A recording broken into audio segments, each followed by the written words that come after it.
The Coyote Twin, Vermilion's downtown theater. Providing entertainment Thursdays through Sundays.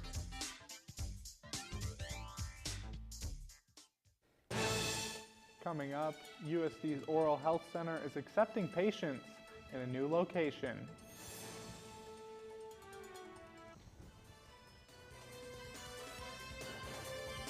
Live from the Al Newharth Media Center, this is Coyote News. The City Council revises a Black History Month proclamation. This is Coyote News. I'm Landon DeBoer. And I'm Caitlin Sterling. We'll hear that story and more. But first, a Vermilion church caught fire early Thursday morning.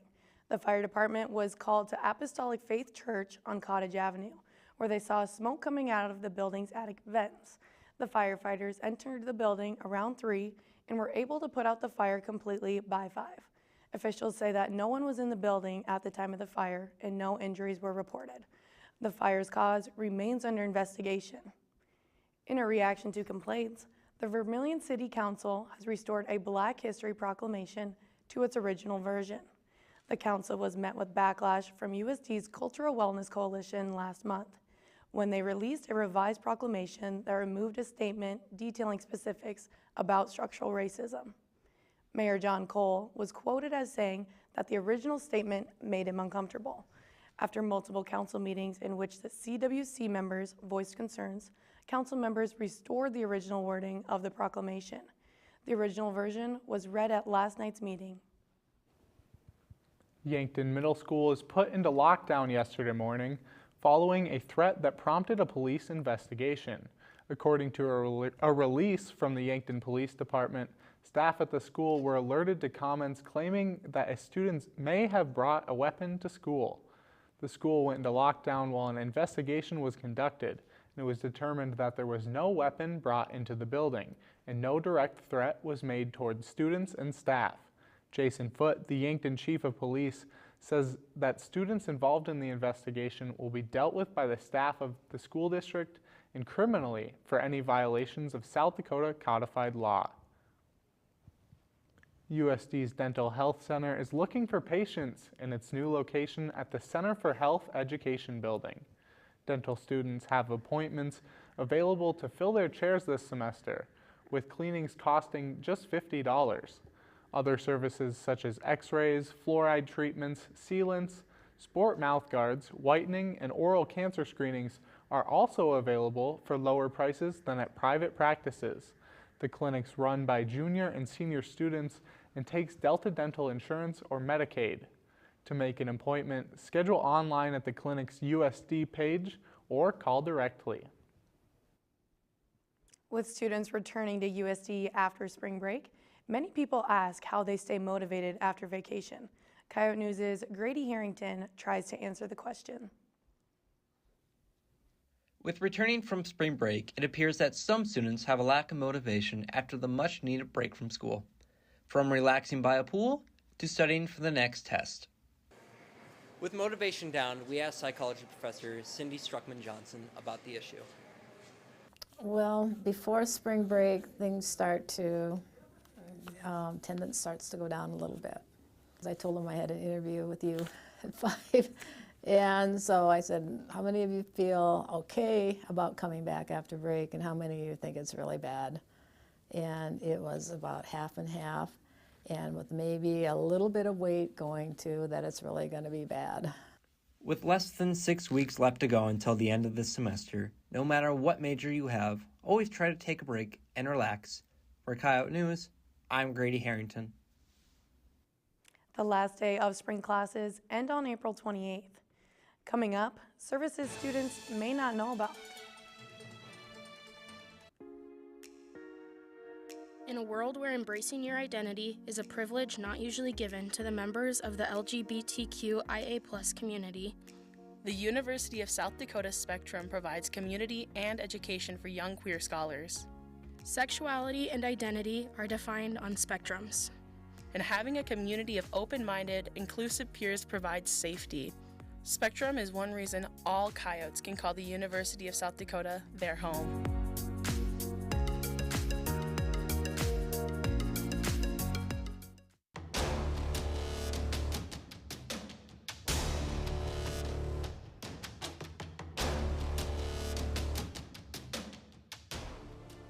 day in and day out. From one field on to the next. Dedicated, restorative, and driven. To the American farmer who represents the roots of our country, we thank you for all you do.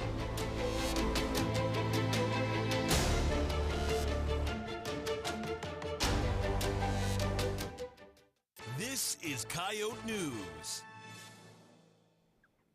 While CPR is not a course taught here at USD, there's one organization that's making sure members are prepared for anything. The USD Pre-Med Society is a student organization that assists students in the medical field increase their knowledge on various medical subjects. Today's lesson, CPR. Ruby Hawks, Vice President of the Pre-Med Society, says that CPR is not only important to healthcare providers, but rather everyone. We're trying to grow a population of future healthcare professionals, but in general, to any student at USD, any student in general, any person in general, just having those life-saving capabilities of CPR is super important. You know, you never know when you're going to come across somebody that needs a little bit of help. May not have become CPR certified through this lesson, but the knowledge they gained is still valuable. The Pre-Med Society plans to host more of these types of events throughout the rest of the year. Coyote News' Carter Linke is live in the muck to learn about a new housing initiative inside the laundry room. Carter? Thank you, Landon. I'm here with Morgan Rivnak, a sustainability major and a resident assistant here at USD. Morgan, thanks for joining us today. Can you explain how these new laundry sheets came to campus? So this became a initiative that Environmental Club wanted to pursue starting last spring semester.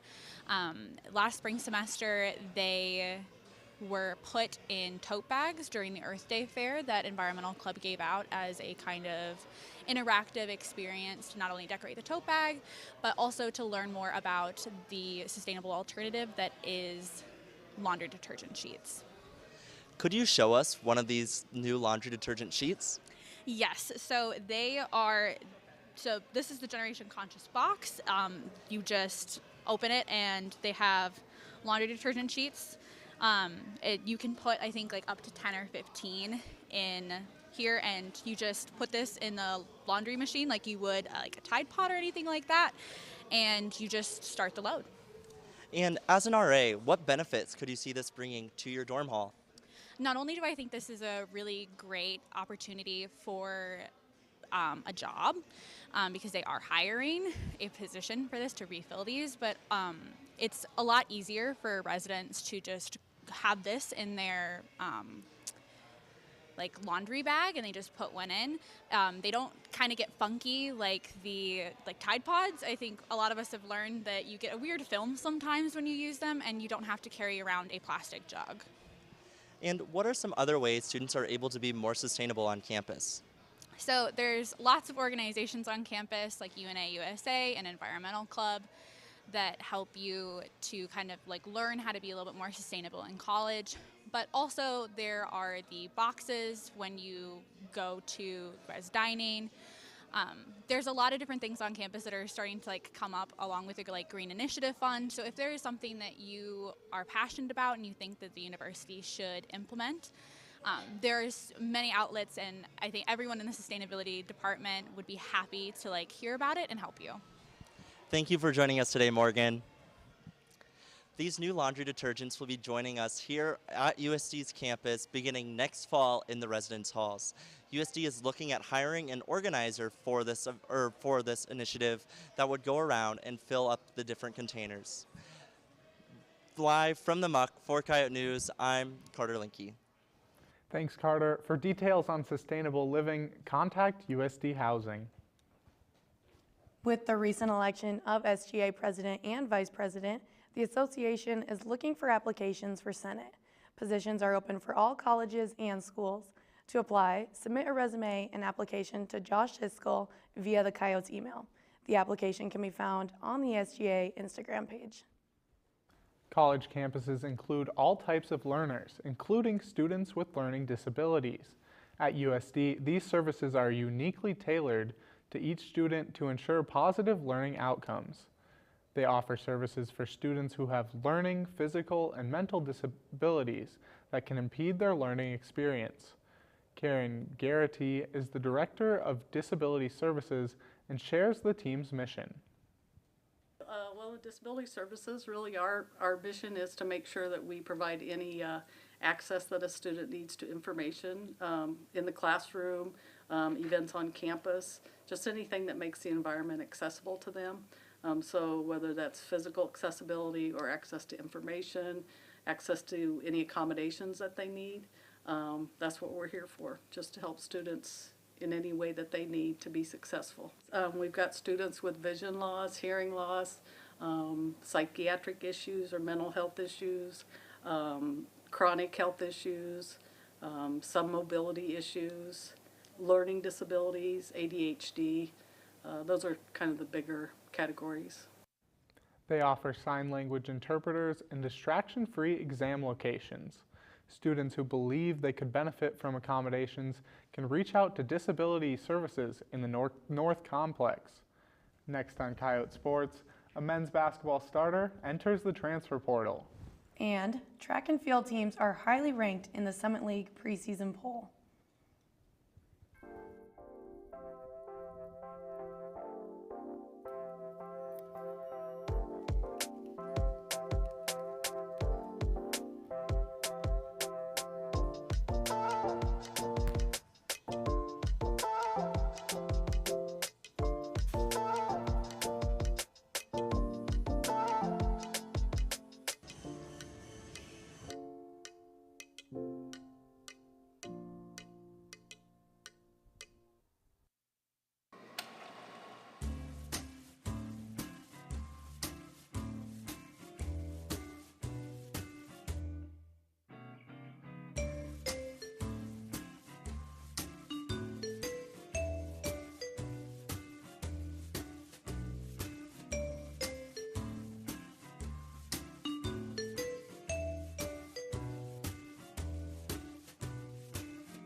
This is Coyote News.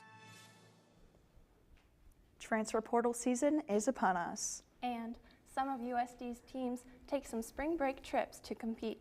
This is Coyote Sports. I'm Callie Connors. And I'm Sydney Colin. The track and field teams are both ranked as preseason #1 in the Summit League coaches poll for the outdoor season. The women's team is projected to finish first, ahead of NDSU and SDSU. They sent 4 athletes to the indoor NCAA championships over spring break. The men's list looks much the same, as the Coyotes were picked to finish ahead of NDSU and SDSU as well. Both teams placed first in the indoor season at the end of February. A starter on the men's basketball team is exploring his options in the transfer portal. Tassos Comateros announced via Instagram that he had entered the portal.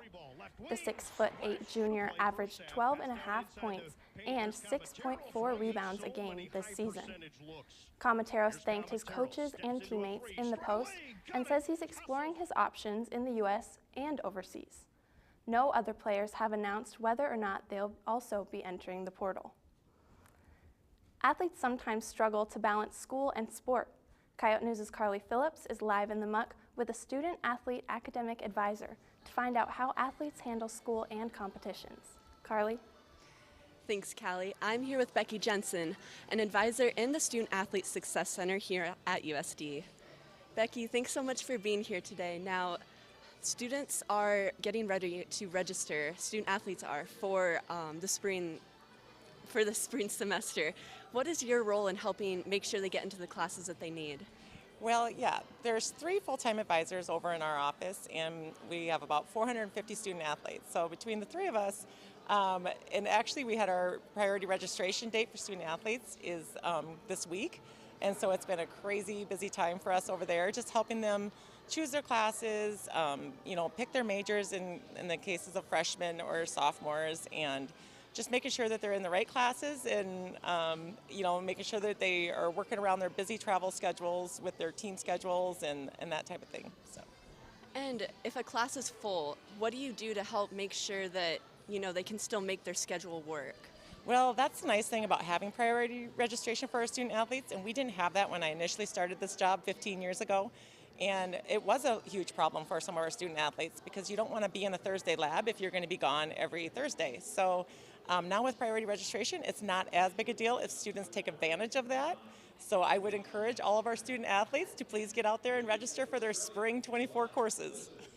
And if a student athlete wants to drop a class, how do they go about doing that, or can it affect the eligibility within the NCAA for them? It can. So that's why we have an athlete hold on all of our student athletes. So the hold only comes off for like a 10-day period, like right around this time of year, and then it goes back on, and that hold will remain in place until it's time to register for the following semester. And so that kind of prevents anyone from accidentally dropping a course. If an instructor tries to drop a student athlete from a course, they would have to go through the registrar's office first because that hold will prevent them from becoming ineligible either accidentally or intentionally. And if a student is having trouble in a class or close to failing, what guidance or tutoring opportunities does the SASC offer for student athletes? Well, we do a lot of different grade checks throughout the semester on all of our student athletes to make sure that they are upholding, their end of the agreement, I guess, so to speak, and doing well in their classes. And anytime that they start to struggle or fall below a C in any class, we just make sure that we're making out those tutoring resources, getting them connected with the Writing Center, the Math Emporium. Business School has wonderful tutors over there as well, and just making sure that they know when those are available, making sure that they know about supplemental instruction, if they have SI sessions are attached to their courses. So just making referrals to things like that. I will say that 90% of our student athletes that are seeking out tutoring are ones that are self-referring and just coming in early and saying that, hey, I'm struggling in a class and I need help. And so we just help make those connections with our resources here on campus. Becky, thanks so much for joining me tonight, and thank you for all your work here at USD. Well, thank you for having me. Live in the muck for Coyote News, I'm Carly Phillips. Thanks, Carly. The Student Athlete Success Center is located in the library and is open daily, providing academic support for athletes. This weekend, the softball team will play their first Summit League matchups of the season, but they're not yet sure where they're playing. Field conditions here at USD may mean the team will be playing elsewhere. This past week saw USD fend off a Colgate comeback to win 4-2. Later that day, USD faced San Diego. Junior pitcher Corey Wiedeking allowed just 9 hits and 1 run during the contest. The Coyotes won 2-1. The next day, USD lost both rematches with the same teams. USD is 11-15 on the season and 4th in the Summit League. The Coyote tennis team faces Wichita State this weekend. Last week, they wrapped up their spring break in Florida. The Coyotes dropped their first match with Navy 5-2. During the outing, the Coyotes secured wins in number 2 and 3 doubles. The next day, USD secured a 5-1 victory against Fairfield. South Dakota won 5 of the 6 singles matches and saw freshman Anna Medvedeva earn the clinching point with a win in a tiebreak at the number 2 singles. Later that day, the Coyotes lost a 2-5 match against Valparaiso. USD is now 2-9. The men's golf team competes in the Western Illinois Invite next week. During the Bandon Dunes Championship, the team tied for 16th.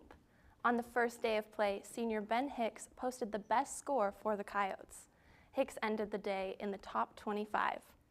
Bad weather cut the championships down from 3 days to 2. USD saw a score of 316 in the first round and a 299 in the second. Bryce Hammer tied for 73rd, while Hicks tied for 82nd. USD has just 2 tournaments left in the spring season. The women's golf team has just 2 meets until the Summit League Championships. Last week, they competed in the Jackrabbit Invitational. The first day of the meet saw 2 Coyotes in the top 30. Akari Hayashi had 5 birdies, while Katie Nekola posted the lowest score on the day for the Coyotes. USD placed 9th at the invite, with Hayashi finishing in 26th. The team's next meet is in the beginning of April. That's it for Coyote Sports. When we come back, we ask students what music they're listening to. Stay with us.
is Coyote News. Many spring breakers found more time to listen to their favorite jams. On this week's Out and About, we asked students what the last thing they listened to was. And here's what they had to say. A country song by Luke Combs. Rod Wave, Can't Sleep. Mr. Rager by Kid Cudi. Lucid Dreams by Juice WRLD. I think it was Juice WRLD. All girls are the same. West Coast, Lana Del Rey. Dumb by Nirvana. Chris Brown, Poppin'. Yes, Lord. Andante from Mamma Mia 2. Probably Class, online for Zoom. Probably the song How Forever Feels by Kenny Chesney. Lions by Chris Brown. An interview that I had to edit today for Unite for USD. Dear Future Husband by Megan Trainor. Deep Fake, and it's by Break-Ins. It was Key Glock.